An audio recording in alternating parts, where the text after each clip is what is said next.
Hi guys, you probably expected to see Masha here. You will ask, what am I doing here? Don't worry, you will see Masha again, and we are running the channel together. Nice to meet you, I'm Nick. Today I want to talk to you about labor market. A labor market is the place where workers and employees interact with each other. In the labor market, employers compete to hire the best, and the workers compete for the best satisfying job. A labor market and an economy functions with demand and supply of labor. In this market, labor demand is the firm's demand for labor, and supply is the worker's supply of labor. The supply and demand of labor in the market is influenced by changes in the bargaining power. At the macroeconomic level, if we are talking about it, about microeconomic level, we will talk a little bit later.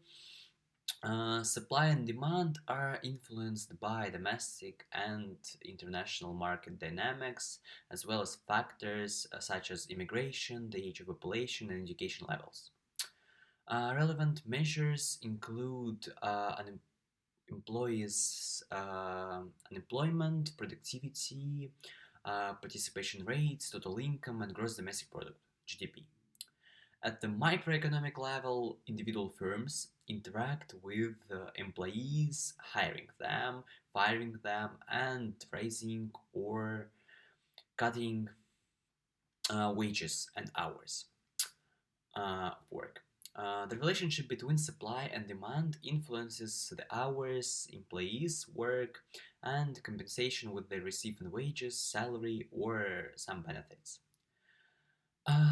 It is also worth mentioning who the labor market consists and what the labor force is. Let's talk about it a bit. The labor force is the number of people who are employed plus the unemployed who are looking for work.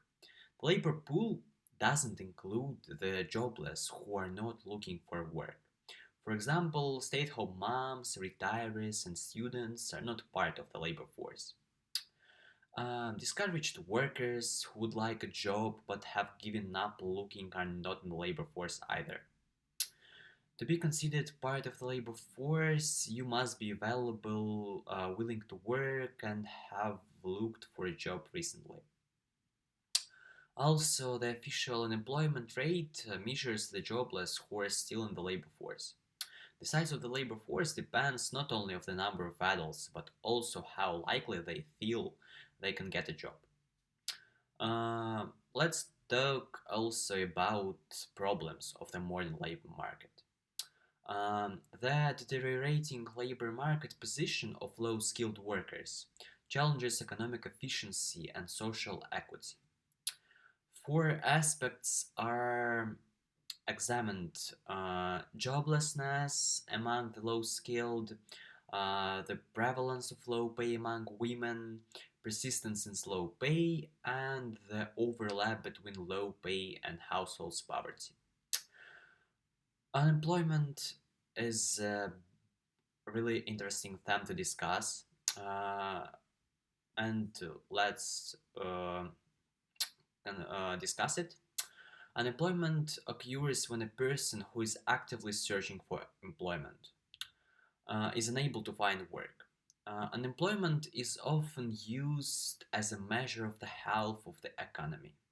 The most frequent measure of unemployment is the unemployment rate, which is the number of unemployed people divided by the number of people in the labor force.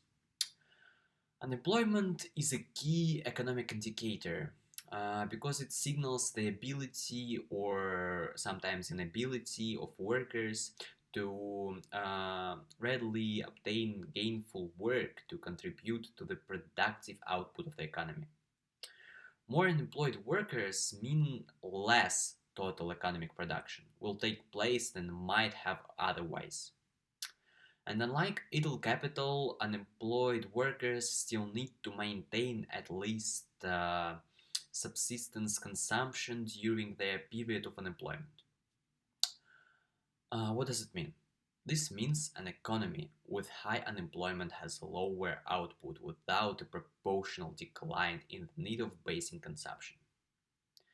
High persistent unemployment can signal serious distress in an economy and even lead to social and political upheaval. I think that's all that I can say that I can tell you about labor market now, and I would like to see your questions in the comments. Please describe our channel, and in the next part of the videos about labor market, I will tell you about monopsony. Goodbye.